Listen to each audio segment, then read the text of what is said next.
یہ ہے سنت۔ اب بدعت کیا ہے یہ بھی جان لیں۔ بدعت سنت کا الٹ ہوتی ہے، یاد رکھیے، بدعت سنت کا الٹ ہوتی ہے۔ تو بدعت کیا؟ دیکھیے، ہر وہ عمل بدعت ہے جو ثواب اور نیکی کی نیت سے کیا جائے جس کی اصل یا بنیاد شریعت میں نہیں ملتی ہے، تو ایسا ہر کام یاد رکھیے یہ بدعت ہے۔ ہر وہ کام جس کی اصل یا بنیاد شریعت میں نہیں ملتی ہے لیکن ہم اس کام کو نیکی اور ثواب سمجھ کے کریں تو ایسا ہر کام کیا ہے؟ بدعت ہے، یاد رکھیے، ہے نا۔ تو دیکھیے دین کے اندر، یہاں یہ نہیں کہا دنیا میں جو تم کرو، دین کے اندر تو دنیا میں تو ایک سے کی زیادہ ہم کر سکتے ہیں، اس میں شریعت نے ہم کو منع نہیں کیا۔ دین کے معاملے میں، اور اس کی دلیل نبی اکرم صلی اللہ علیہ وسلم، آپ مدینہ آئے، جب آپ مدینہ آئے تو صحابہ کچھ تو بھی ڈیزائن بناتے تھے جھاڑوں پر، آپ نے دیکھا یہ کیا ڈیزائن بنا، آپ کو شک ہوا کہیں یہ لوگ کسی غلط اس میں یا غلط عقیدہ یا نشانات کے تعلق سے یہ نہ رکھے کہ اس سے اچھائی آتی ہے برائی جاتی ہے کچھ اس طرح، یا فصل زیادہ ہوتی ہے۔ آپ نے کہا یہ نشانات کیوں بناتے ہو، بند کر دو۔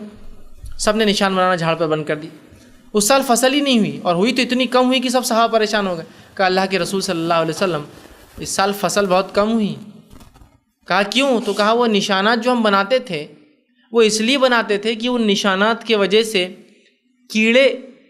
کیڑے متاثر ہوتے تھے، اٹریکٹ ہوتے تھے، اس طرف مائل ہوتے تھے، اور ظاہر سی بات ہے کیڑوں کا آنا ضروری ہے جھاڑوں پر، جس سے مذکر جھاڑ کے جو ہے بیج نکل کر، حصے نکل کر مؤنث جھاڑ پہ جاتے ہیں، مؤنث کے نکل کر مذکر پہ آتے ہیں، جس کی وجہ سے کھجور لگتا ہے جھاڑ کا، پالینیشن جس کو بولتے ہیں انگلش۔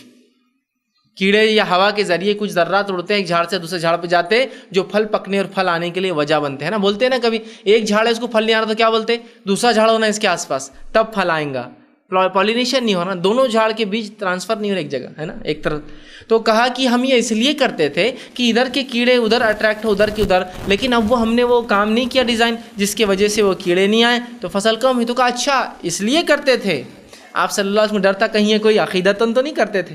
کہا اس لیے کرتے تھے۔ تو کہا دیکھو یہ تمہاری دنیا ہے، اس میں تم مجھ سے بہتر جانتے ہو تو جو چاہے کرو، لیکن ہاں دین کی جب بات کروں تو میری بات لیا کرو۔ دیکھیے آپ نے خود فرق کر دیا، کہا یہ تمہاری دنیا ہے، جھاڑوں کو تم ڈیزائن بنا رہے ہو، کیڑے آنا، جھاڑوں کے آلے بنا رہے ہو، اچھی اچھی گاڑیاں بنا رہے ہو، خرید رہے ہو، اچھے اچھے گھر، یہ تمہاری دنیا ہے، تم زیادہ جانتے ہو، لیکن ہاں جب دین کے معاملے میں کہا کروں تو میری بات کو لے لیا کر۔ سمجھ رہے آپ؟ اس لیے کہ نبی اکرم صلی اللہ علیہ وسلم شارع تھے، آپ شریعت لے کر آئے تھے، آپ دنیا کے معاملات آرکیٹیکٹ، انجینئر، ڈاکٹر نہیں تھے، آپ شارع تھے، شریعت۔ ساتھ میں آپ نے ڈیزائننگ بھی کی نا، مسجد نبوی آپ نے اپنے ڈیزائن سے بنائے تھے، بہت سے کام کیے، لیکن آپ اس میں پرفیکشنسٹ نہیں تھے، آپ کا وہ فیلڈ نہیں تھا، آپ شارع تھے، شریعت کو بتانے آئے تھے، نہ کہ طب اور انجینئرنگ اور یہ، ٹھیک ہے، آپ کا مقصد تھا۔ یہ سب تو امت کر لیں گی بعد میں، اس لیے کہ جب شریعت مکمل آئیں گی وہ شریعت بنیاد بنیں گی ان تمام علوم کے لیے، لیکن آپ اس کام کے لیے نہیں آئے تھے۔ سمجھ رہے آپ بات کو؟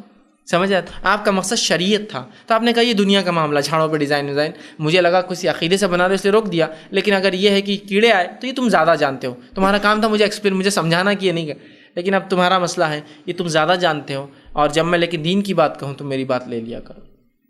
تو دین میں کوئی نیا کام، دنیا میں نہیں، دنیا میں خوب الٹریشن کیجئے، خوب نئے ایجادات کیجئے، دین میں کوئی نئی چیز مت ایجاد کیجئے، اس لیے کہ بدعت کا معنی ہوتا کوئی نئی چیز، نئی بات، نیا کام، الٹریشن، ٹھیک ہے، چینج جس کو کہیں گے، یہ ہوتا ہے بدعت، ٹھیک ہے۔ تو ہم دین میں بدعت نہیں کر سکتے دنیا میں۔ اچھا اب بدعت جو ہے